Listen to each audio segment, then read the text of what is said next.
gap. All right, welcome back, everybody. So tonight we are going through chapters 3, 4, and 5. Did you all read them? Yep.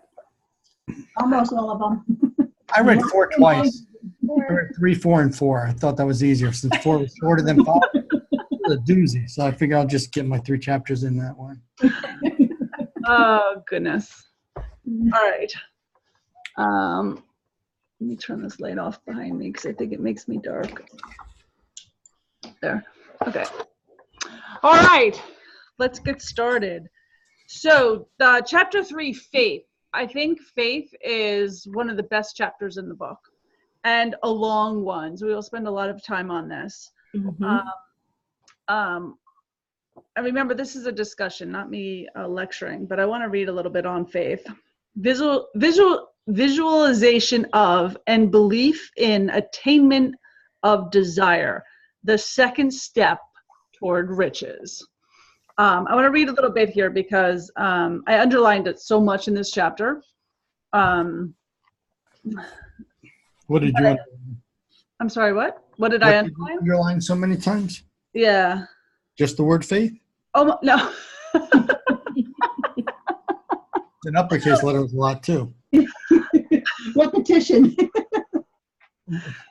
Faith is the head chemist of the mind. When faith is blended with the vibration of thought, the subconscious mind instantly picks up the vibration, translates it into its spiritual equivalent, and transmits it into infinite intelligence, as in the case of prayer. The emotions of faith, love, and sex are the most powerful of all the major positive emotions. When the 3 are blended, they have the effect of coloring the vibration of thought in such a way that it instantly reaches the subconscious mind, where it is changed into the spiritual equivalent, the only form that induces a response from infinite intelligence. This is how the chapter opens up. And I thought, I'm really open. I want to hear all of your thoughts on faith. And of course, we'll talk a lot as we go through the chapter. But I thought it was pretty amazing. And I really wish, I don't know if any of you, I don't know what part of this was taken out of the one that actually made it to print. Because it doesn't tell me in this copy.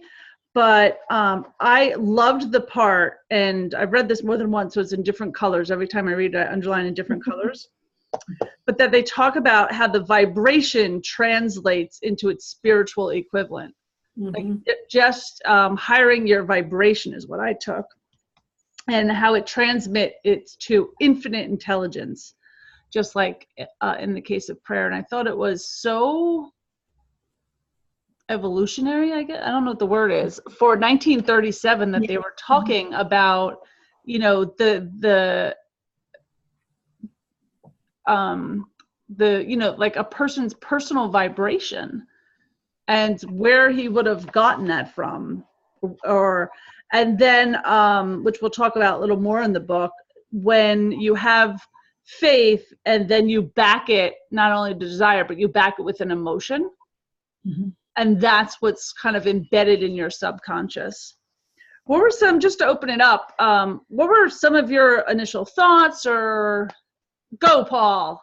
So I dare I say, I love how he's always talking. It actually started a few chapters ago too, where he talks about transmuting from a thought, and really using transmute to mean, we just say we manifest, right? How it comes from nothing and it transmutes it. So I just want to point that out. Thank you. Transmuting from the ether. Yeah. And I love the reference to infinite intelligence. Like, as we say, like higher self or spirit or universe or collective consciousness, or this infinite intelligence, which I'm such a believer in today. But the first few times I read this book, I don't think I picked up on any of this stuff, which is mind-blowing to me. But I'm spiritually a much different person today than even a year ago. And how I love to tap into my own infinite intelligence and believing that, we're an expansion of wisdom. Go ahead, Sue. Yeah, I just too thought, that those two paragraphs were just the most powerful statements right at the beginning. Yeah. It was like, I mean, one, I never thought of faith as an emotion. I don't know what I thought of it as, but when he called it an emotion, it really made me think about things. It's like, wow, in fact, that line, the emotions of faith, love, and sex, it's just like, I never thought of it that way. That right from the beginning just really got me like contemplating, this is really an interesting chapter. And it really was. Yeah. That's interesting because I didn't even pick up on that as emotions. Like when I read it, I was thinking of the emotions behind faith. Okay, but I just thought of it as he's calling them emotions. Yeah, because he said it's the most powerful of all major positive emotion. Yeah. Love and faith are psychic, related to the spiritual side of man. Sex is purely biological and related only to the physical. The mixing or blending of these three emotions has the effect of opening a direct line of communication between infinite thinking mind of man and infinite intelligence. That's wild. Now, I did underline that end, the mixing and blending, in a different reading. So I think that's interesting because when we think of Kundalini yoga, like I'm just thinking, or tantric yoga. So I'm just thinking about, like, I never thought of sex as an emotion in that way, the way that it's referenced here. So, but if you think about some of the Eastern schools, I'm wondering if there's some correlation with that. Yeah. Yeah. Well, there are things in teachings about like the tantric sex and the emotion behind different levels of sex too, right? That it can be a spiritual experience. So can love, so can faith. I guess all of them can be spiritual experiences. Maybe that's where they come from. What just makes me think of, from the spiritual standpoint, sex is procreation. Yeah. And when we procreate, it's, it is, we're creating another being. We're creating another God, so that's what I thought of it as, that, wow, of course, love is always there. And I just never thought of faith in that. So I'm still contemplating that one. It's like, faith is really a very interesting, very interesting. That's a wonderful way to put it together too. So going on just to the next page, 67, I have faith as a state of mind which may be induced or created by affirmation or repeated instructions to the subconscious mind through the principle of autosuggestion, which we'll talk more about.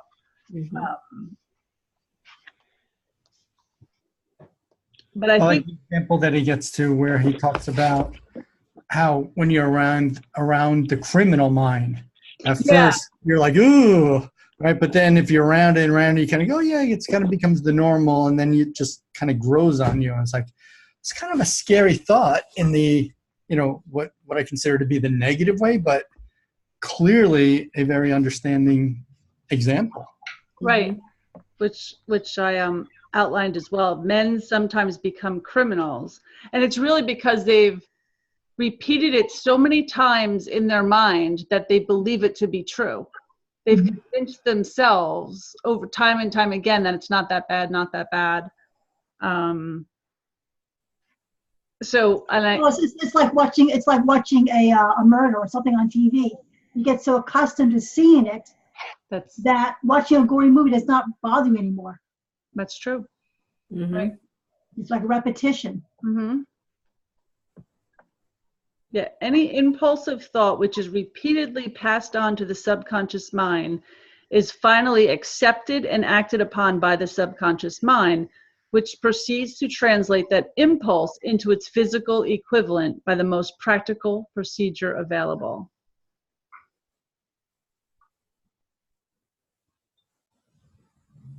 I'm just reading more. All thoughts which have been emotionalized, given feeling to, and mixed with faith begin immediately to translate themselves into the physical equivalent of the counterpart.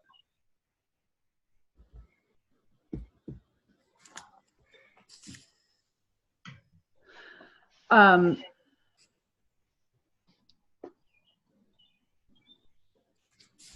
I'm just like reading all the different things that I've outlined.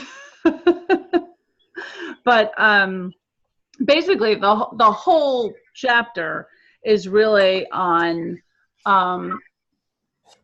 the faith mixed with a feeling is what's the physical equivalent.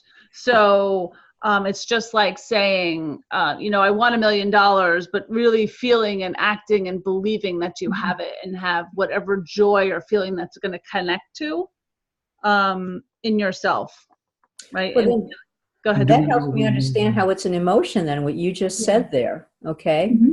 It becomes an emotion, okay, when you really have a belief, and a feeling for it. It is an emotion, faith, if you think about it. Yeah, I see, yeah. What you just said to me really helped me what you just said to us really helped me understand how when he claims emotion, the faith, emotion of faith is like you really have to have that feeling, of faith to know it's going to happen. The emotion of it, just like love. We all, what is love? It's an emotion. It's a feeling. It's something that overcomes us. So now, thank you for that. I really get it now. That's kind of like an Abraham Hicks thing, which we always say is in here too, and is all about the secret. But right, they always say you have to feel that you're already there. Yeah. Right. That. But love, when you talk about love, though, love is just the trust. I think true love is trust. It's faith in someone else, right? Yes. But it's also an emotion. When you love someone, you feel it. Like, oh, we're going to be coming home soon today. You kind of get a feeling for that. Where when we're talking about what Paul was saying more about a criminal, it's like you don't want to be, it's kind of like off-stand as a criminal or a negative. You kind of repulsive. You kind of like want to pull away. Right. And when you connect with something that you love or something that you could feel in a positive way, of course, negatives too, but in a positive, you're going to draw that in. And if you connect with a negative, you're going to draw the negative in. Right. Yeah. Right. So I actually wrote that in my margins, and it says, like in negative way, you can also deceive your subconscious. You want to deceive it in a positive way, but a lot of us do it through limiting beliefs, and we do it the opposite way, like living in that scarcity mindset, right? We're living in that emotion of fear, even though sometimes we say we have faith, like, oh, I believe I'm going to be successful, but there's that limiting subconscious belief behind it, or that lack of self-worth, or believing that you're deserving, and that we kind of repeat in our head, even at a subconscious level, that we start to believe that, and we find ourselves sabotaging ourselves, right? What he's saying is that if you say, I feel I'm going to be successful, but if you feel you're going to be successful, you're going to attain it. Absolutely. That's why I always think of cognitive behavioral therapy, where we're changing our thoughts, right? And you can write an affirmation over and over and over again. But I always thought that there was something missing with that, and it comes down to the emotion of that, right? Yeah. Because you can instruct somebody, go ahead and write, I'm good enough, I'm smart enough, doggone it, people like me, right? But if you don't believe that and you don't feel that, then your brain is kind of like BS, right? Yeah.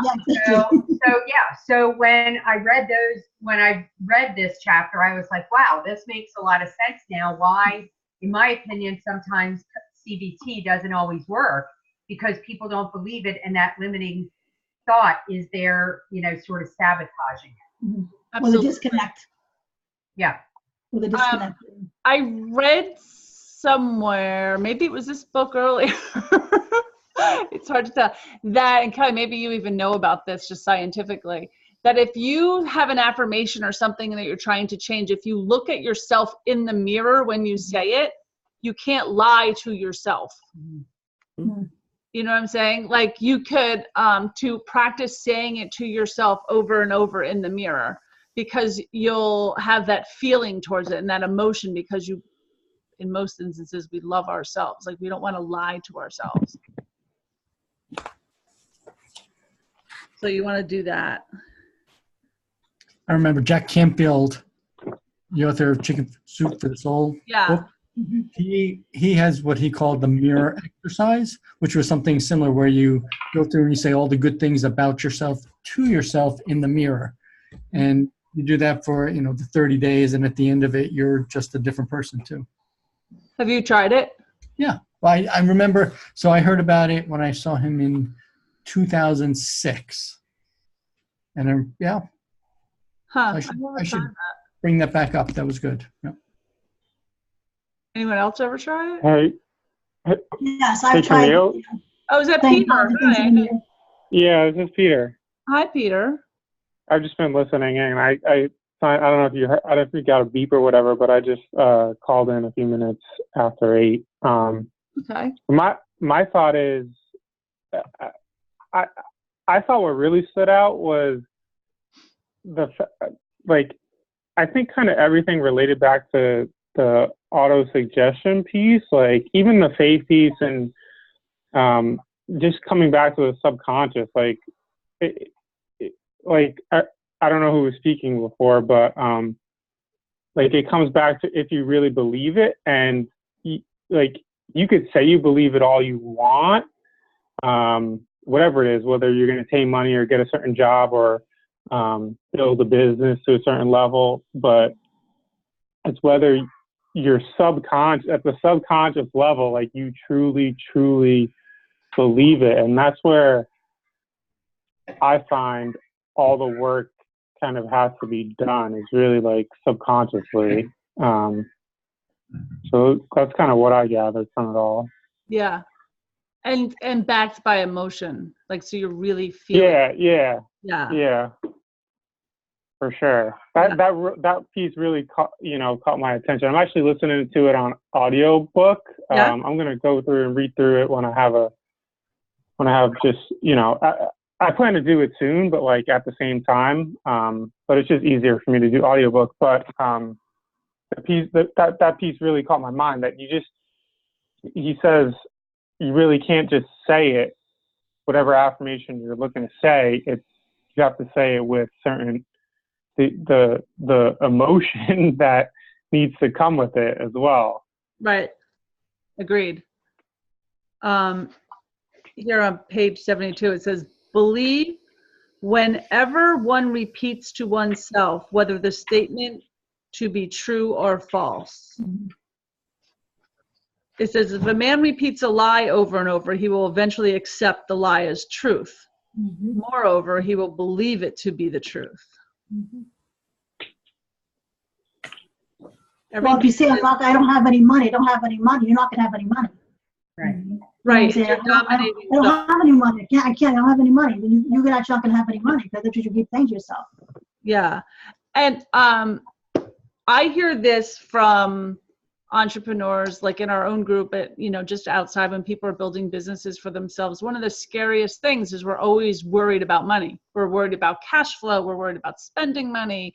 And I think we live in this scarcity mindset all of the time, many, many times when our businesses are young too, instead of taking that big leap, or dumping money into it, or, spending money on the coach, or spending money on an assistant or someone to help, or something that would really propel us. Knowledge, right? Chapter 5. Yeah, or making an investment in yourself. I see it even in our even in our own community. It's an investment. You've chosen to do it. Even being here tonight for a book club, it's an opportunity cost, right? You're giving up something to be here. But it's a choice that you make. And I think it's that dominating thought of entrepreneurs that, they're always calculating risk. instead of believing in themselves and having faith in their idea, and actually it's not this week, it's next week, the chapters about, like, if your ideas don't work, just change them. But having the faith that you're on the right path. Like, so many times I think we all start business based on our passion, based on our, something that we believe. And I believe a true entrepreneur is made in childhood. Like, you usually follow something that you loved as a child if you look back. It's something that you've always wanted to do and had a passion. But instead of believing it, we get that, scared, or we start to listen to the people around us that aren't always so supportive. And it starts to dominate our thoughts. What if I can't make my mortgage? What if I can't pay the electric bill? What if I fail? What if people laugh at me? What if I'm not good enough? What if I'm not smart enough? And those tend to be our dominating thoughts as an entrepreneur, instead of the other way, which is hard. I'm not saying it's easy. Have any of you had success in changing some of your thoughts or some of the things that you do? Or see how it works against us when they're dominating thoughts? Well, one of the this is Sue. I was going to say, one of the things that I discovered, like on page 70, I really underlined this because it really was important for me, is a mind dominated by positive emotions becomes a favorable abode for the state of mind known as faith. So again, the positiveness is what really attracts, and faith is, for me, that was just like a really key. Again, keeping yourself as positive as you possibly can is just going to bring what you want. And I think that's really important as an entrepreneur, what you were just saying. We're going to come across all these times where money's lacking, you're going to think you're a failure. And it's like, no, I have to switch that. Mm-hmm. I have to switch that mindset. And that brings you back to faith, which is, it's very simple. I didn't even think of that. It's like, wow, just change your mindset to a positive and you're back into faith again, and where you want to be, where you want to stay. Yep. Faith in yourself and what you're doing. Yep. As an entrepreneur. Yep. It's scary. Yeah. Everybody has ups and downs. Yeah. You've seen plenty of mine. I go up and down. Camille, Mike, what's coming to my mind is I get what we're all talking about here, but it's like, I feel like there still needs to be some balance of just extreme positivity and just good, rational decision making too. I get it. You need to take a leap of faith and a jump sometimes, but you can't be doing that every single day. I don't know. Maybe you can, but I was just going to say, why not? Right. You can. If you believe in what you're doing to be your path, your purpose, your knowing, know it to be true, then what would be your fear?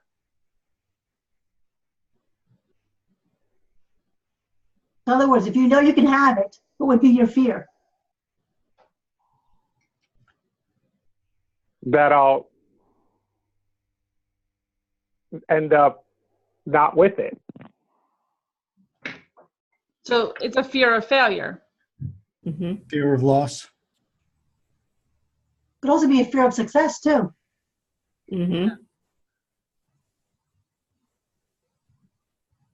Or don't feel you deserve it. Yeah.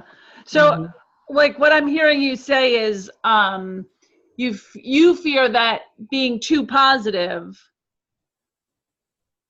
is fearful in itself. Because if you're too positive, then something negative will come from it. No, it's not. I'm all about positivity. It's not. I believe we can all, you can still be positive even when things are not going your way, or just. I believe you can be positive in any situation. Okay. Well, then you're positive. You're not if you're positive in any situation, there's no negativity there. It's not. That's what faith is. That's to me a definition of faith. If you can be positive when things are not going in the right direction, you know, you have faith in yourself. That's, to me, that's positive. So I don't see it as it even being negative. You know, it's going to go forward. That's faith. Yeah, it's almost like I'm feeling like it's just such a fine line. Like that's the way I'm feeling about it right now. Mm-hmm. So let me preface by saying it's not only faith. Faith is a chapter we're working on, but all through the book, he also says it has to be backed by strong plans and action. Mm-hmm. So it's not just wishing, right? Without an actual plan and a process and actions and surrounding yourself with people that are smarter than you are and the mastermind, which we talk all through. This is just one chapter when he's explaining what the faith is. Which is a great lead in to the next part of the book, where it's called the self-confidence formula. He goes on to say in the beginning of this that your greatest weakness is your lack of self-confidence. Everybody's, right? It's our handicap because we get worried. So he gives us, starting on page 74, the self-confidence formula. I don't know if anyone tried this. But it's, what is it, 5 steps? Yeah, it looks like it's 5 steps. But really it's like the law of attraction, I thought, by just reading through it. But the first one is, I know that I have the ability to achieve the objective of my divine purpose in life. Therefore, I demand of myself persistent, continuous action towards its own attainment, and here and now promise to render such action. So right there, Peter, it says continuous action towards attainment. So you're working on a plan. You're not just having blind faith, but the faith is more the joy in attaining your goal, attaching that fear of, that emotion of happiness or love of what you do, and feeling that it's right. That's the faith, and then the rest is the action plan behind it. Right. So it feels like there's way less chance to things happening one way or the other. Yeah, well, more certainty. Exactly, but looking more towards the positive than calculating your risk. Right? It's having the self-confidence that you are the leader that can bring your business, your thought, your plan forward. In essence, it's saying that you have this, you can do it, you will do it, you're going to keep going until you get it, and there's no plan B because it's there for your taking. Yeah, that gets me too. The burn the bridges. Yeah, burn bridges. That was last week. Yeah. Burn the bridges behind you. Did you listen to the recording from last week? No, not yet. But like I said, I've gone through that part of the book. I mean, it kind of relates to all this stuff too, like we're talking about. It's all building on itself, but it's about like burning the bridges so you can't go back. You can't fall back. There's no plan B. But just going through this self-confidence formula, realizing your dominant thoughts of your mind will eventually produce themselves in outward physical action and gradually transform themselves into physical reality. Concentrate on your thoughts. Go ahead. So do you think, and this is a question for everyone, not just Camille, but do you guys think that he would totally disagree with the idea that, like, say someone has a full-time or part-time job and like building, doing your business as like a side hustle until it becomes big, he would say just jump into it? I would say that too. But yeah, because what you're doing is you're saying, I don't know if I'll be good enough. I'm just going to kind of wait to see if I'm successful in this other area. Where I'm a big believer, if you just take the leap, you have to succeed. Right. Right. You're all in. You're all in. Yeah. Again, with a plan, though. You're not just jumping blindly. Right. Does that make sense? Yeah. A lot of times people, we see it in this community all the time. They're working towards something else or a changing career. Many people in this community have come from a different career, or something has changed that led them to where they are. And they've had to eventually make that leap. And we talk to a lot of people that are kind of holding on to that paycheck until they can make that leap. It's always really freeing. You can feel their energy and their emotion behind when the day they quit that job or they make that leap and see where they go. And we've actually, this past year, we've had a lot of people do it. In the last 6 months, we've had so many people do it. It's scary.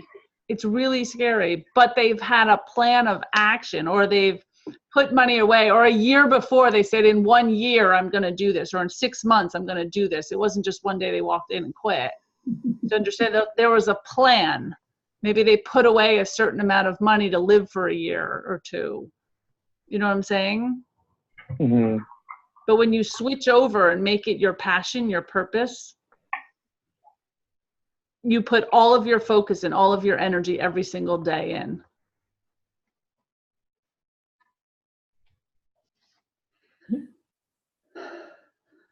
That's a good question, though. Would he say, drop everything and go for the new position that you want? Well, I think when he said, well, they burn bridges behind him, I would say so. Anybody else thoughts? Yeah, I think he would say just go for it. I agree with that. Just from the beginning of the book is how the examples that he gave of these people just doing things, pursuing what they wanted despite everything else. Yeah, but I think I guess my questioning comes from the idea that it would not. I don't think he would just say that to everybody. Yep, quit your job and go do what you love. Go start something. No. He would not say that. Something you're reaching for, something that you're going for. Right. A desire. A desire. Yes, exactly. Desire, plans of action. Right. Mm-hmm. Coupled with faith. Right. Mm-hmm. So all these caveats to it are important, and they have to be there. And if he sensed that there was any doubt, I don't think he would say, yeah, quit your job. I think he said, well, when you're ready, that's when you do it. Or when you feel it. Yeah, I think it's also backed by desire. I think the first chapter when we talked about desire, which was the first step, right? Mm-hmm. The starting point of all achievement, first step towards riches, is desire. Mm-hmm. And it has to be your dominating desire, not just, hey, I'm kind of bored with my job, I think I'll do this. Like, it has to be a burning passion that you just see it so clearly. I always say, like, I see my vision. I don't exactly know how I'm getting there, but I see it. And I believe that my road is paved as I walk it. And I have faith that it's paving as I walk it. No, I have plans, right? I kind of jumped into it, but I wrote a business plan. I have mile markers. When I don't hit them, I go back and say, okay, why did I miss it? Or what's failing? Or what's changing? Or, and I think we all do that in our businesses, but I think the burning desire is step one. And then faith, step two. Mm-hmm. We're still at the beginning of the book. We're only step two. And that desire actually can build. So you can have a burning desire that you go, oh my gosh, it's all consuming. But as you go along, that desire increases even more where you may not have seen it before. Absolutely. And I think the steps to achieving it and the plan, the goals, that all comes along with it. Mm-hmm. Right? You could have a desire for a lemonade stand. Or you can say, I just want to, have my own business, but you don't really know what that is yet. It could be a burning desire, but to have your own business, but I wouldn't say quit the one you're in until you really have a plan or you know where you're going a little bit. Mm-hmm. Right? Yeah, I can really relate to that. When I started my veterinary business, I had worked with so many other veterinarians, that burning desire, just, I want to do this myself. I want to do this myself. And then when I started to make plans for the business and did all of that, there was a point where, you know, what we're talking about, you know, you have to let go of that secure income for working with somebody and then starting yourself. And I remember that feeling was like, yes, I'm going to do this. And, you know, so everything that we're talking about, I'm reliving what I walked through when I, you know, started my own veterinary practice, you know, straight from scratch.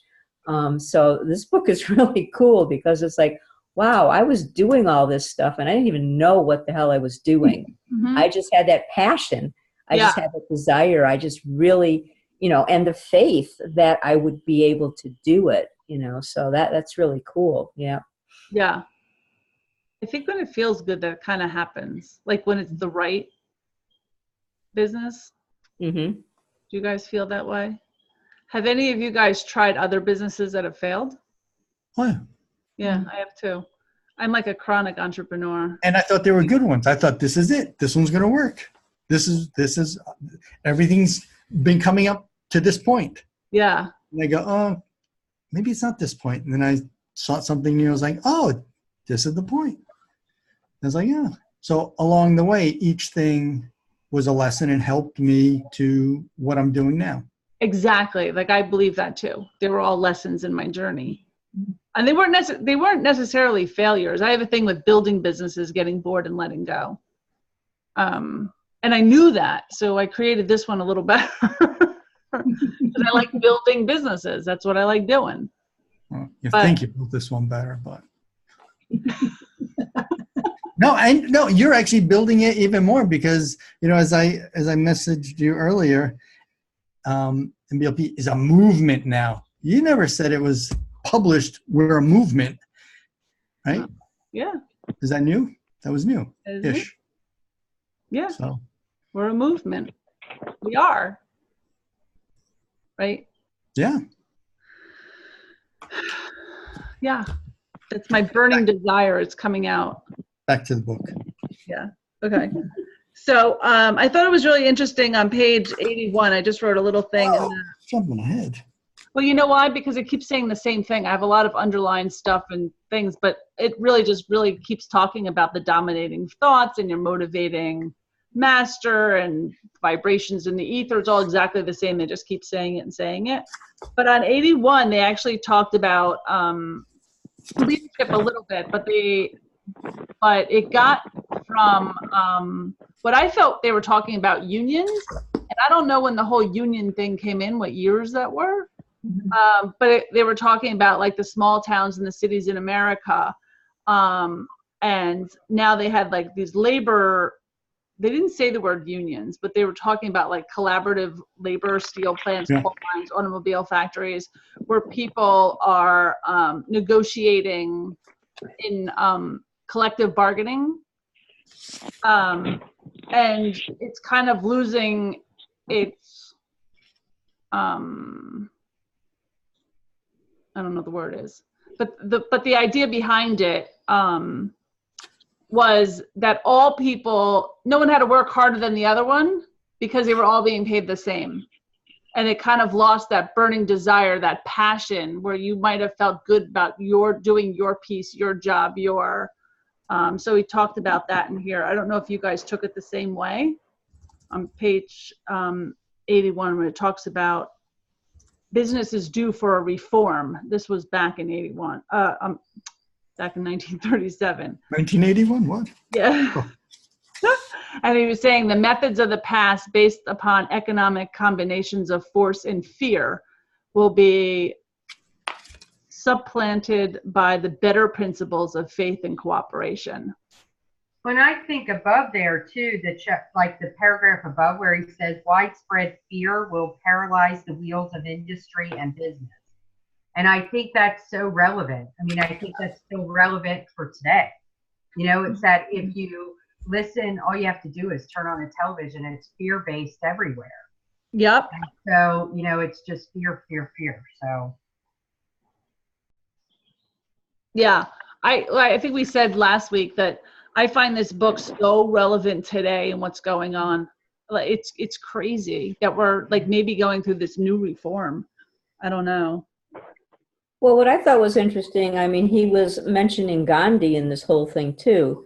Right. Like what I got out of that paragraph above was where he mentions Gandhi, that, out of these laborers who are working, there's going to be a great man that's just going to come forward, and kind of, based on the principles of Gandhi is, just going to make it, and that is kind of what the reform is all about. It doesn't matter who you are, anybody can be successful. That's what I got from this. Anybody, if their mindset is towards that, is going to make it.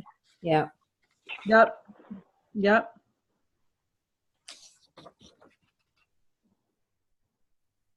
And as we mentioned last week, it just seems like what we're reading is still, and you just mentioned it's so relevant today, until you'll read like a little blurb about something, goes, oh yeah, we're talking back in the early 1900s, where everything was male dominated, where certain things were happening, and it's just like, oof, oh yeah, this is an old book. Yeah. The wording's very old. He goes on to say about, which comes up later in the book too, businessmen accumulate great fortunes by giving before they try to get, which I believe in wholeheartedly. In fact, I even thought our next book should be The Go-Giver, but we'll do that at the end. But, I'm a big believer in that. That you can't reach greatness until you've given back to others. And I think, was it Dale Carnegie that says that in his book, How to Win Friends and Influence People? Was it Dale? I forget where that comes from. First? What do you think it is? I was just asking, are you saying that in How to Win Friends and Influence People, he says give first? Give first, yeah. I don't remember. I don't know. I think that's all over the place. It is all over the place, but I forget where I started to read it. That someone somewhere said, and I'm paraphrasing, that you can't rise to the top without giving first. Like that's like the highest. I'm paraphrasing. Someone's watching. Zig Ziglar says that all the time. Maybe you get whatever you want if you help enough people get what they want. Yeah. That's Another similar. way of putting it. Yep. Another way of putting it. Well, I always like the statement, and giving is how you receive. That's just a spiritual statement. Yeah, that's beautiful. If you're giving, you're receiving, if you really look at it too. Yeah. All right. And then as we go through the rest of the book, they talk about the biggest financial undertaking and how it was all backed by faith. And this is with Charles Schwab. And they talk about the big story of big business, perfect illustration, and how his burning desire, backed by faith that he knew it would work, burning all the bridges behind him, his desire transmuted into the physical equivalent. And Schwab, the man who created the United States Steel Corporation, was practically unknown at the time. He was merely Andrew Carnegie's Man Friday until he gave birth to his famous idea. After that, he quickly rose to a position of power, fame, and riches. Where are you? That's how the chapter ended on page 93, but it was all about, the end of the chapter is all about Charles Schwab as he finagled his way into creating one of the greatest, steel companies, but by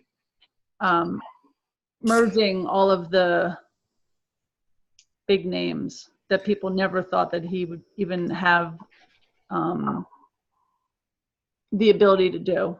Was it in this? What is Man Friday? You like that?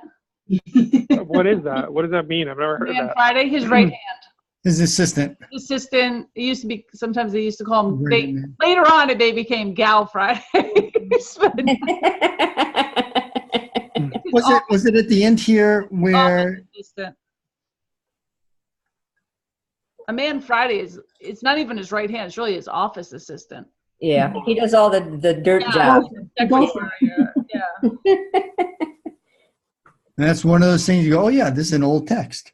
Was it this chapter at the end where it mentioned that Schwab really didn't know the inner workings of steel and manufacturing, but because of, right? I don't know. I don't know where that was, but yeah. Okay. Good chapter. This is a very good chapter. I'm just trying to see if it said somewhere that he didn't know the inner workings, because I didn't pick that up. But no, he wasn't this chapter. Yep. Mm-hmm. Yeah, I mean, he was his man Friday. He didn't. Mm-hmm.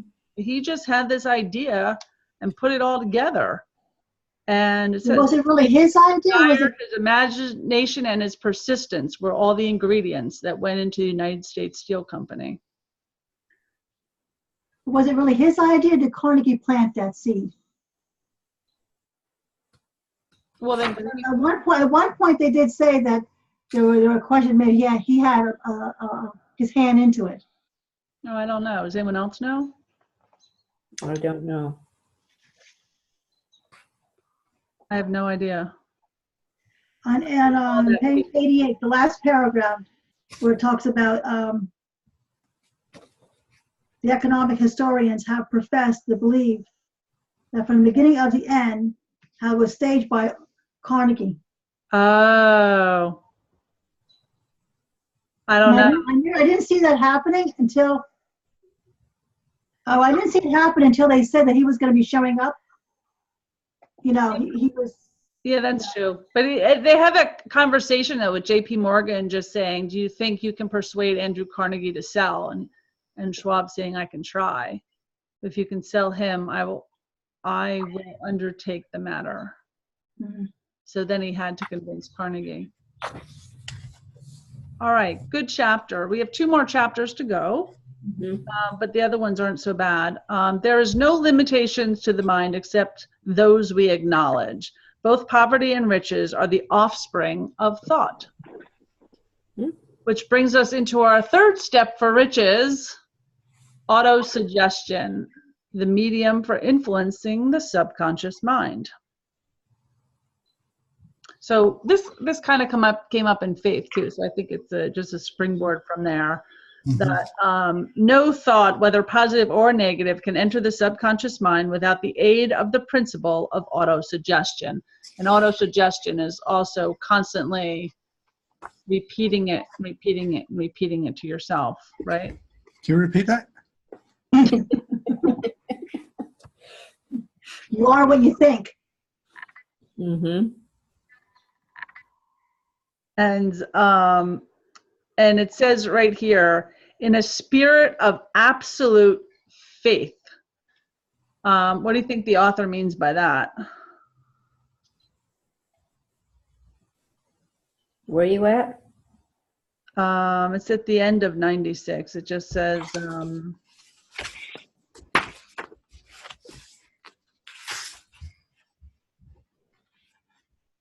hold on, by following these instructions, you communicate the object of your desire directly to your subconscious mind in a spirit of absolute faith.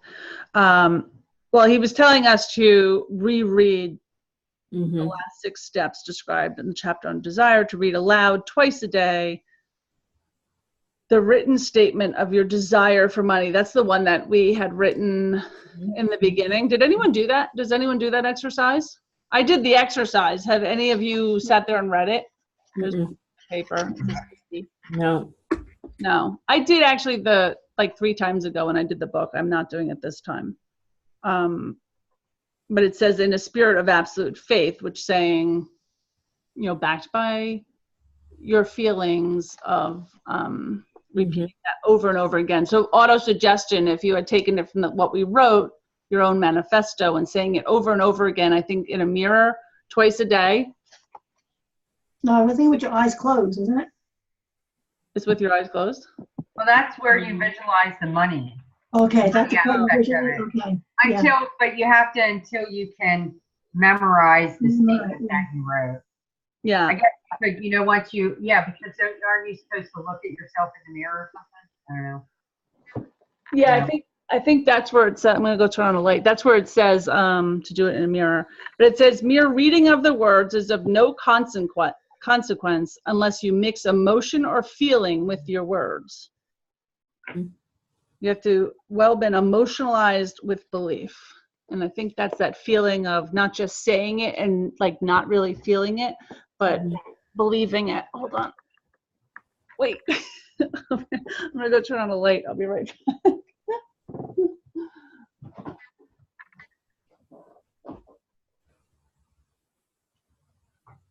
All right.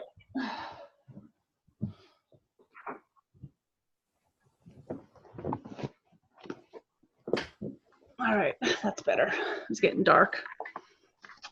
All right, let's see. Auto suggestion. What else?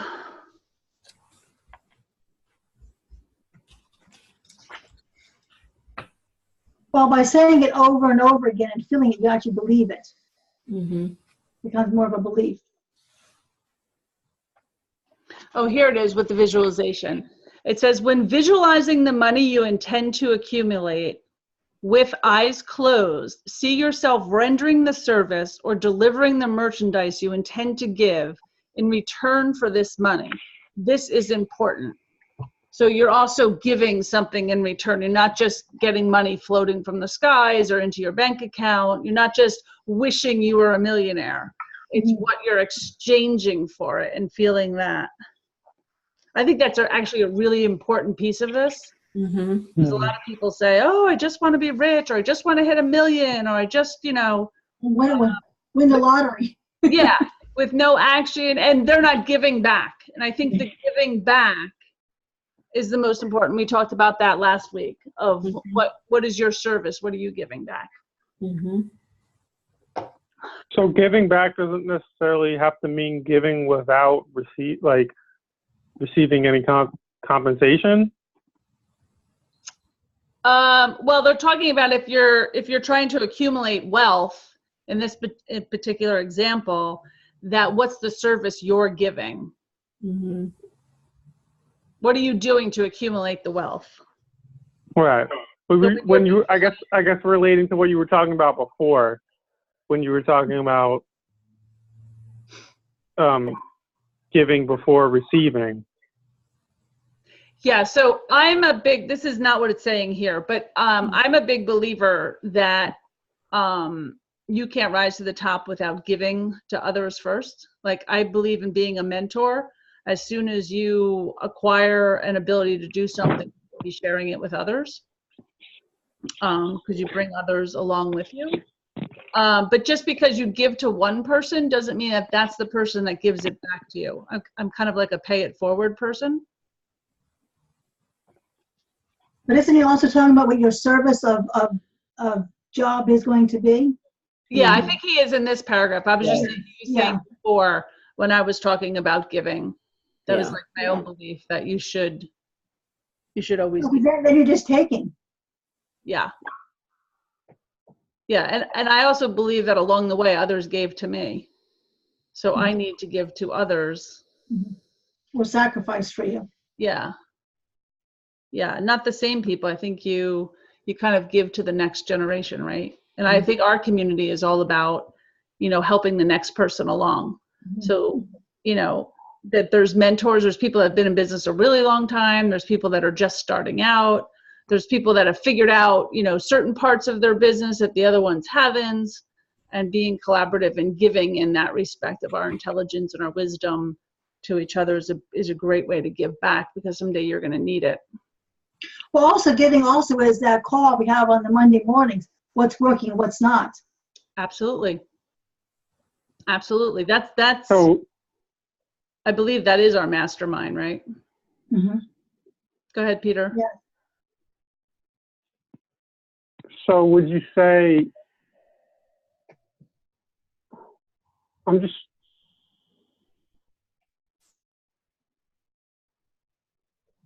is it like is the giving without necessarily receiving more like intuitive base, or like, I'm just, because I guess in a business sense, right, you're giving something, you're receiving something at the same time. In terms of what you just read when he describes the exchange of money for services. Yes. Yeah, so we're talking about two I different. mean, you're not going to become wealthy. Yeah. Right. Right.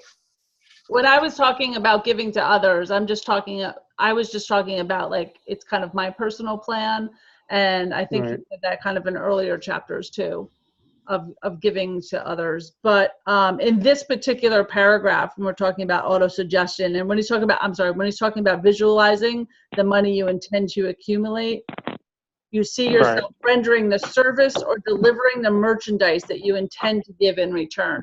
So he's talking about visualization is the exchange of the service or knowledge or money. Right, but I'm just trying to compare it to the other situations where, like, sometimes you may have this just innate feeling to give without necessarily receiving something, whether it's personal knowledge or personal gift or whatever it is. Yep. Right? Is that what you're referring to in terms of that other belief? Yes. Yeah. Okay. Yeah.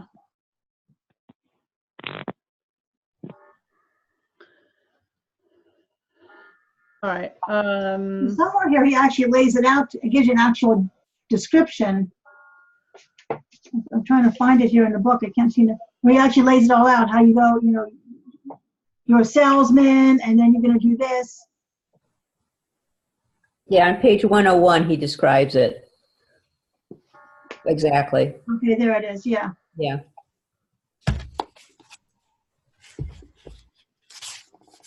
Oh, is that like when you go into some quiet spot?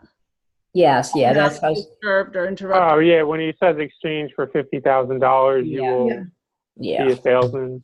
Yeah. Yeah. It says, see yourself already in the possession of the money. Suppose that you intend to accumulate the 50,000. Yeah.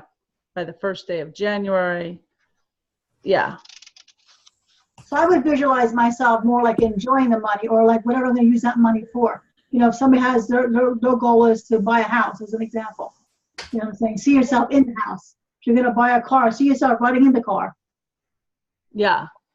To visualize it. Actually see and feel what it would feel like riding in the car. What would it feel like moving into that house? Yeah. So we do this during our business intensive, which we actually just had. We do a visualization attached to our goals that like how you see yourself. If it's in a car, what color's the car? Are you riding along? Where are you? It's very detailed. Mm-hmm. We also do auditory, like what do you hear people saying about yourself? Oh, that's good. Saying about you. What are you saying to yourself? Like what's your self-talk once you've made your goal? So we kind of go through these exercises so you can feel the emotion behind your goal. And then we put like, what color is it? What texture is it? What shape is it? Where do you feel it in your body? Mm-hmm. So you can connect emotion to your goal. That's the whole idea. When you start to visualize and hear it, you're connecting all of your senses to your actual business goal. Mm-hmm. And it helps create that. I have start over here. Man may become the master of himself and his environment because he has the power to influence his own subconscious mind and through it gain the cooperation of infinite intelligence. Once again, just kind of reiterating that we have all the power we need. We can tap into all knowledge. We just have to use auto-suggestion and constantly remind ourselves about it. Anything more on that chapter before we move on? Yeah, I have a comment. Go ahead. I like how they're talking about the paragraph actually above what you just stated, you were just talking about, they were talking about skepticism and how it would be normal to have skepticism, and that you can, that moves into belief and then moves into faith. And I thought that was an interesting point, because I know for myself, a lot of times I'll be like, I don't know about this. I don't know about this. But then, lots of other people are saying, no, it's positive attitude. Think about this thing. So I guess just for me to know that skepticism would automatically be a normal part of the journey. Mm-hmm. And then you turn it into belief. I think that's an important part to know. That is, that's really good. Thanks for pointing that out. Yeah. And I think that kind of connects to the last chapter where they talk about if you say it enough, your mind believes it. Right. Right. So your fear would come up in the beginning, but if you keep going and going and going, you convince yourself, and then it becomes faith. So I think it's important to point out that this doesn't happen overnight. Mm-hmm. Like you keep saying, you're doing this constantly. It's constant. So start overnight successes, and all of a sudden there's $1 million in the bank. You just ruined my visualization. Darn. I hear so often from people, and it really bothers me that because I do teach in this way when I teach business, that like say faith or positive or keep your vision or revisualize, change your plans, and they're always like, well, I thought about it for like a weeks, and I know that this is what I want. It's just not working. Like, or that whole secret thing just doesn't work. And I was like, well, you can't just wish. Like, there's got to be action plans, and it's long term. These are long term. They didn't build these companies overnight. When you look at these people, these were 10, 20, 15 years of work. And some of the smaller stories, like working for Edison, I think it was in the first last week in the first chapters. I mean, that was still over a series of years before he decided that's what he wanted to do, took got the money to get on the train, went there, worked as something else before that opportunity opened its door. So, and he never left that in his head. So these are long-term things. I think it's consistency, right? But that's why they make the point somewhere in one of these, and I guess in this chapter, that you have to keep working it. Because, and if you don't do it, then you might fail, right? I mean, they say that in the book, that if you have to change your mindset, you have to do this with consistency and persistence.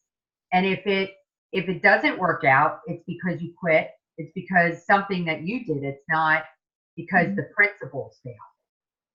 Exactly. That actually, I think, comes up next time, next week. Sorry. But no, that's I was like, wait, I just read that. Overachievers, always reading ahead.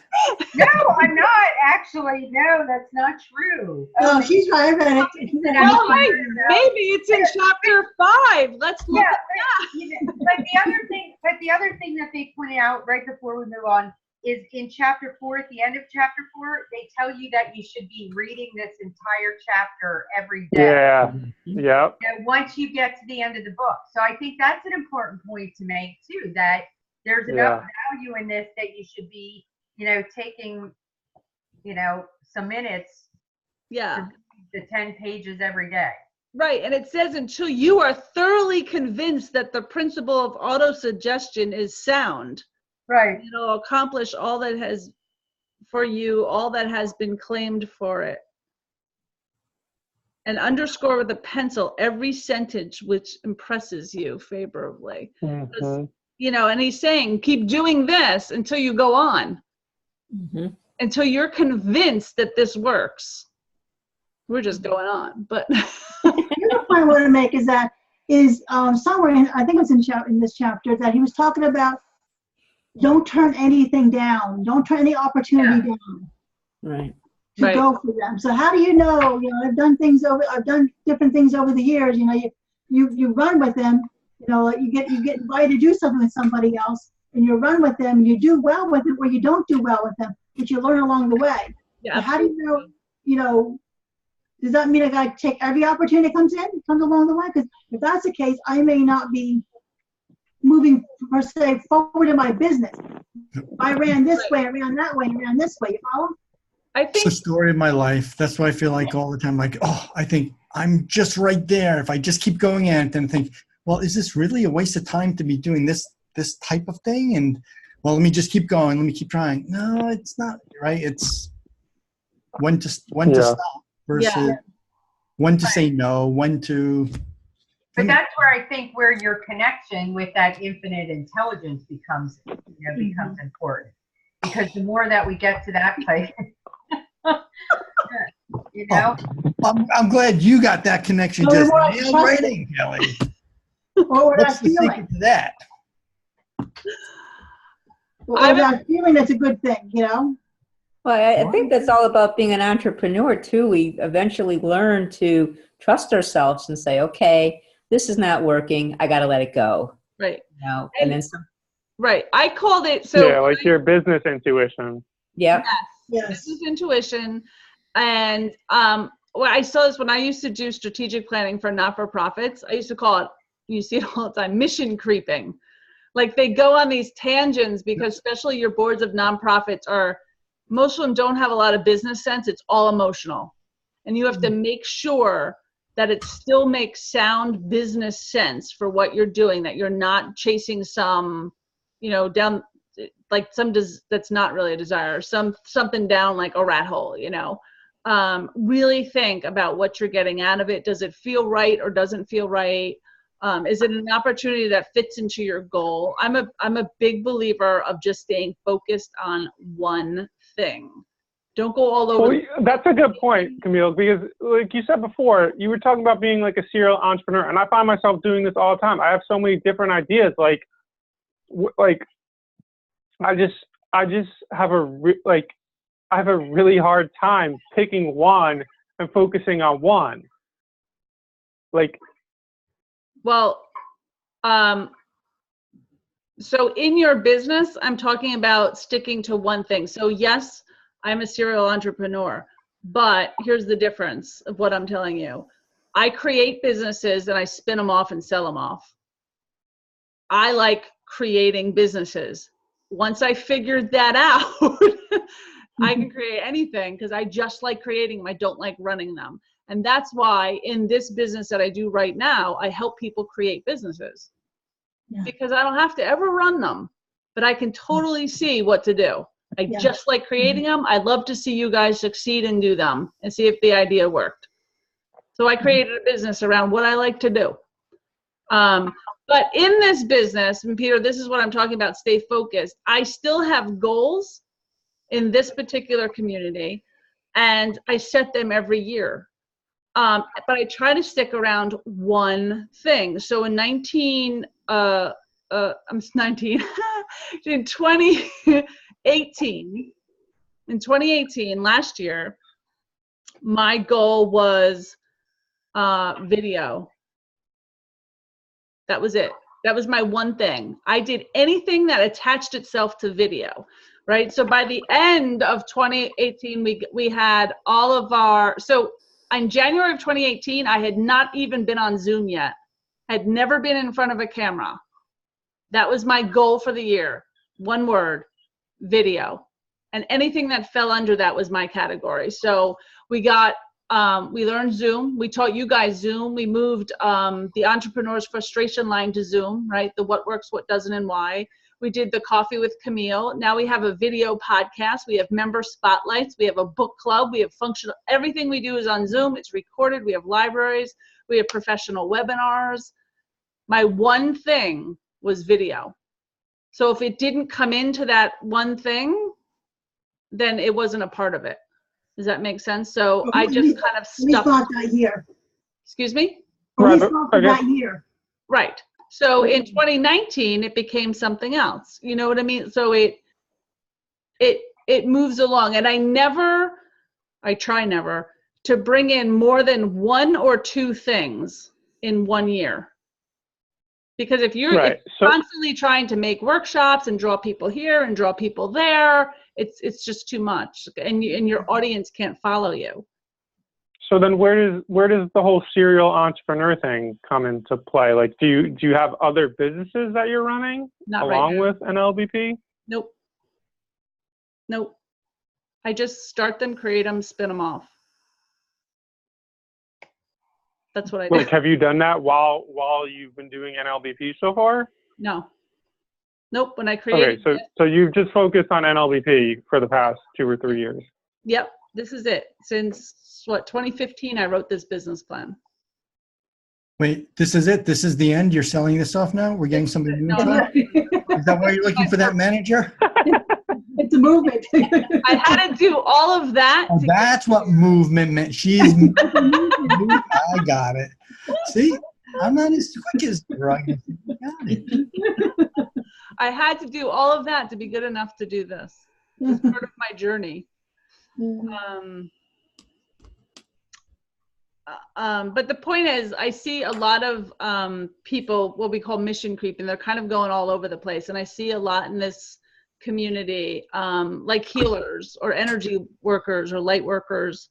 They start with one modality, and then, you know, they're going for the next certification, the next certification, the next, and they just keep going and going and going. And then they have this website full of, like, you know, 15, 20 things they can do.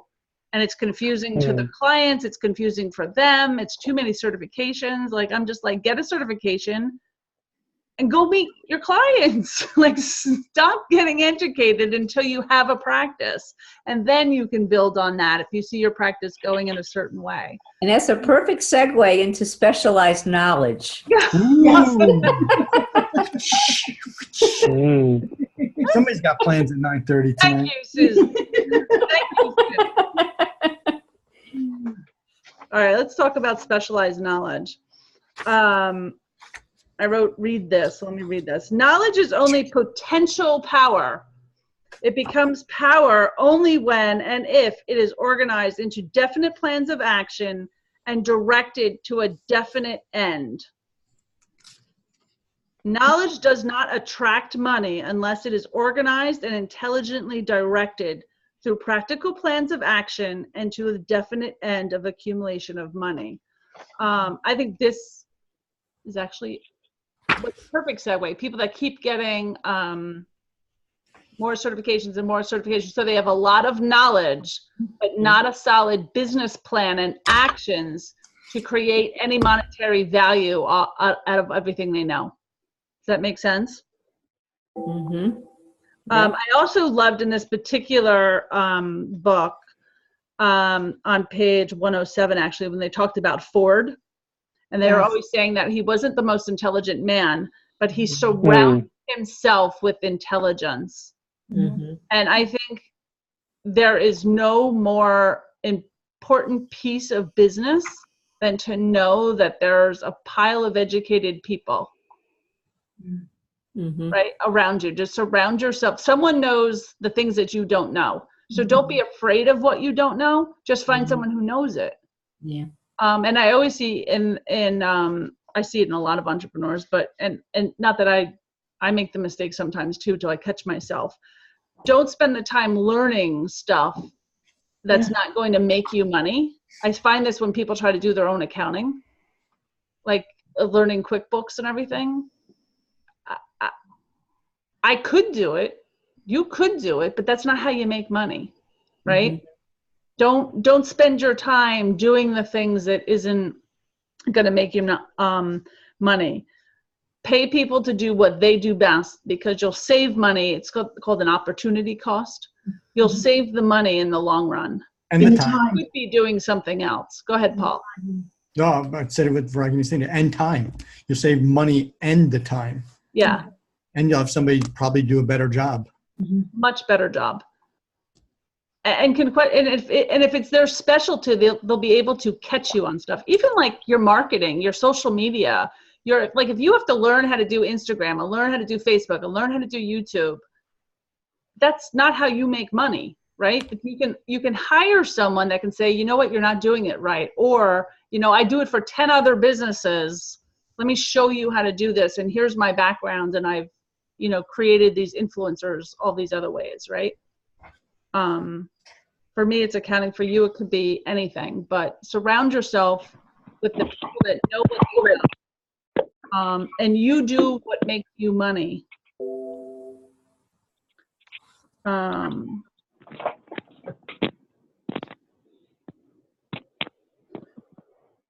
Then it goes all about creating mastermind groups.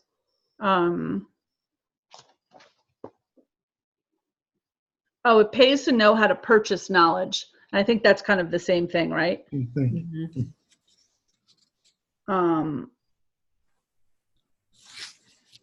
And I wrote like in the margins here, does a college degree really matter for success? Mm-hmm. Right? Sometimes letters, but I can tell you that, formally I have a lot of education. And when I was running a farming organization, I sat there with farmers that blew me away. And I was just like, wow, because they knew the science of their soil and what they needed. And people are very specialized in their business, their knowledge, right? And all the degrees in the world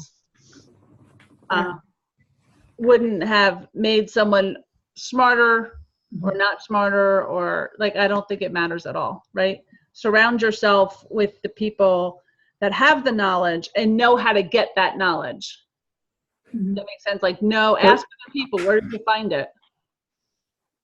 He also said the meaning of the word educate doesn't necessarily mean to learn from someone or something else. It means to learn from within. I think I don't know what page or the exact words, but I think that's the essence of what he said. It means to draw it out. To draw out, to develop from within. Right.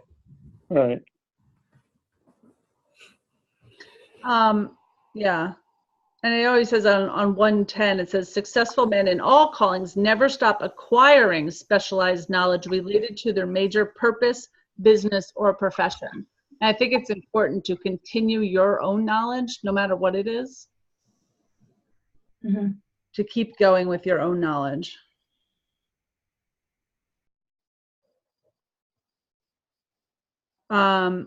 And then I have here on 111, it says, we emphasize qualities of character, intelligence, and personality far more than specific educational background. Mm-hmm. Right? I think personality carries someone much further than their education, and how they deal with others. I think that's the most important thing, is how you deal with others, and your integrity, your character, way more important than formal education. Well, it's easier to teach somebody specifics about technical stuff than to try to teach them how to be a nice person. Yeah. You have a trusting, nice person. You're gonna, what do they say for referrals? People you know, like, and trust. Yeah. Right? They don't say educated. Mm-hmm. Also, when you go to select a doctor, if you don't resonate with the doctor, you're not going to go back to them. Yeah. Mm-hmm. Especially in our world. You're going to go back to that practitioner. Mm-hmm. Yeah. Especially in our world, I think each other's vibrations are so important. The energy we feel from each other, if they feel good or they don't feel good. I think in our world, it's very important. It says, anything acquired without effort and without cost is generally unappreciated and often discredited. And that is so true with what we do for other people. Mm-hmm. So when we offer our goods and services for nothing or at a deep discount rate because we just want to help them, it's not appreciated. I agree. Well, that Paul, that was my initial thought with the whole thing about giving without receiving, though. Leslie, that's where I went to. So, if you undervalue your services and you're just giving without receiving, then you're undervaluing yourself. Sometimes, not all the time. Yeah, I think there's a fine line with that, because I think what we're looking at is sometimes you do have to give to receive. Mm-hmm. And that's the fine line. You can't do it all the time. You can't be giving, and not expecting to receive something in return. But there are times that you do. You just have to trust yourself and say, okay, I need to give a little bit here without totally receiving a monetary, but I know the monetary is going to come as a result of that little bit of giving. I think that's the key there. Yep. Mm-hmm. But I think it's also when you go to give, not with the mindset I'm going to give to receive. When you work a little bit, not say hard, a little bit longer with somebody, as a practitioner, spend a little more time with them, kind of support them along the way, go the extra effort, right. and in the long run it's going to pay off both ways, you and for them. Mm-hmm. Don't go with the whole idea, I'm going to give so I can receive, because then it doesn't work. Counterintuitive, right? Agreed. In this particular chapter, he's talking about public school. Mm-hmm. People don't really appreciate the education system because they're not paying for it. Mm-hmm. In this particular thing, yeah. Right, it's a whole thing of like value. People value something that they. Yeah, but I learn a lot on YouTube, and it's free. Like, people are kind enough to create these awesome videos. Right. That I learn from all the time. I learn so much on YouTube.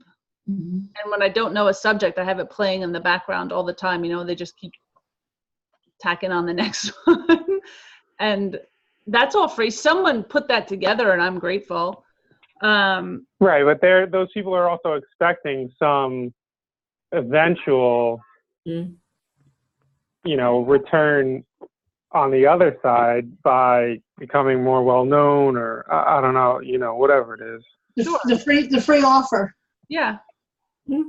Sure. I mean, we as a community, we offer free stuff to people, and free to try out, and free to, and I don't look at it as, well, I don't really look at it as giving. I look at it really as marketing, like giving people a taste. So there is a difference. Right. Yeah. Yeah, exactly. It's more marketing. Yeah. And maybe that's word just wasn't available at that point in time. You know what I mean?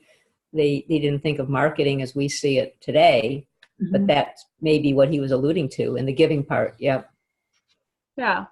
Mm-hmm. But when we give to charities and give to people that don't have, I think that's different. You don't give to. Yeah. I think it's all dependent on the context and the situation, for sure. Right. Yeah. I think it's also the feeling you get when you go to give too, the joy of giving. Right. I was going to say, we really do get something from that. Yes. Right. It's in a way, sometimes it's selfish because you feel so good about it when you give to others. It's like giving somebody a birthday present. You pick it out special for them, and you can't wait for them to open it all up and see their eyes, kind of see how they're going to enjoy it. But it's the same thing, I think. Mm-hmm.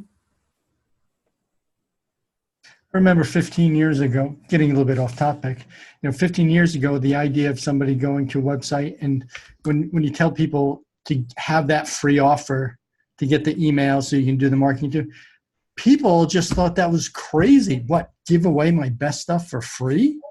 Right. Like, that was like unheard of. And there was, people would say, no, I'm not going to do that. And now that's sort of common practice. Back then, I don't know, the only people giving away stuff free were drug dealers. Here, get them hooked, and then they're going to come back.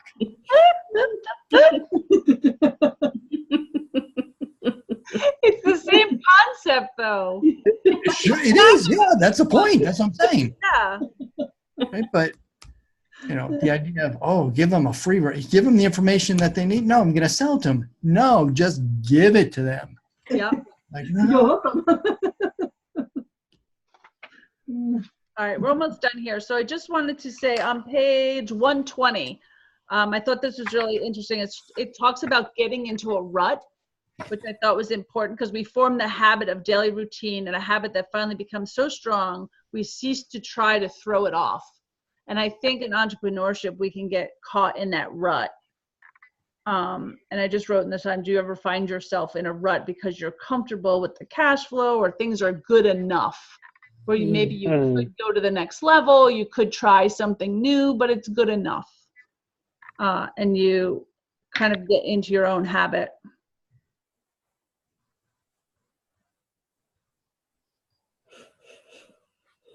And this just talks about the habit of looking around, observing others get ahead, seeing opportunity, and embracing it without hesitation. Yeah, that reminds me of, I just read Tony Hsieh's, the founder of Zappos, his book about happiness. I think, I forget exactly what the title is, but it's like something about happiness. And he sold one company for like, I don't know, $130 million, and he had a penthouse and whatever. And he just had such a passion for Zappos after he sold his first company that he basically got down to his last dollar. He sold his penthouse and everything and just went all in. Like, this is like exactly what we're talking about this whole evening. He went all in on Zappos. Yep, that was his desire. Yeah. That's a burning of passion, and the moving forward with his action, and just knowing in his heart that this was going to work. And he made that leap, right? Yeah. That's exactly what we were talking about. He kept telling himself that was a leap of faith. Right? He knew it was going to work. Yeah, he knew it was just, yeah, he just had faith it was going to work out. Yep. All right. I know we're coming to the end here, so I just want to see on page 123, I believe that close association with one who refuses to compromise with circumstances he does not like is an asset that can never be measured in terms of money. And I just took this whole thing about who you keep associations with is a big reflection on yourself, and you rise to the people above you or you come down to the people below you. And it's really important. I always talk about, I don't know who came up with it, but the 5 people you surround yourself with. And always think, who are your 5? Who are your 5? And do they influence you to be a higher self, a better self? And people will look at you to the people that you associate with. Mm-hmm. And it's really a part. All right. That brings us to the end of our chapter. Any last thoughts on the specialized knowledge or anything that we did tonight? Good stuff. Good stuff. Good stuff. So our next Tuesday night, we will be doing chapters 6, 7, and 8. 8 is a really long one, so we'll have to get through the beginning ones. I'm not even through 8 yet. Oh my God, it's so long. Okay. 7 is long. Organized planning? Isn't 7 the long one? 7's Organized long. planning? Yeah. Organized planning. Oh, yeah, I'm sorry. Oh, wait, so I'm in the, so it's 6, 7, 8. Wait, 6, 7, 8 or 5, 6, 7? No, we just did We five. did 3, 4, 5. We just did 5. Okay. Maybe Right. we should do chapter 5.5, concentrate on attention. So I'm not as far ahead as I thought I was. I thought I was on the last chapter. Okay. So next week, 400 pages to read for next week. 7 and 8. Should we just make it 6 and 7? I was just going to say, why don't we just do 6 and 7? You want to just do 6 and 7? Yeah. Organized planning, man. Yeah, because that's a long one. Through it yet? 8 is like 6 pages. Come on. Is what? So it's like 6 pages. No, 16 pages. Okay. So just 6 and 7? So just 2 chapters next time? Is that Yeah, good? 'cause we're averaging about 60 pages a time. So if we do that, that would be about the same. Yeah. Okay. But organized planning, I don't know, that's one of the chapters I think really seem very dated and I agree with you on I would that. say like common sense now. Yeah. Like, hey, when you're writing a resume, make it professional. Oh, yeah. I kind of agree with you on that. Yeah. So I don't think we're going to have to go through a lot of it. Let's Okay. prepare the 3, and then we'll see how far the discussion goes. And if we need to just end it, we will. Okay. That's a good plan. Yeah, because I find organized planning, like I'm just kind of flipping through it myself. because it's really about looking for your perfect position, where a lot of us are entrepreneurs on the line. Okay. How you're positioning yourself for that great job that's going to get you somewhere in life. It's not really helpful where we are. Most of us are. So let's do those. Chapter 8 looks good anyways, the mastery of procrastination. Yeah. So a lot of reading for next time. I can tell you I'm not going to get it all done. Just based on what's all going on. So I'll do the best I can. Not a problem. Yeah, I thought I was a chapter ahead too. All right. So I detect a lack of desire in some people. Not pointing fingers. Just saying maybe we should go back to that desire chapter. Hey, isn't that one we're supposed to read over again anyways? All right.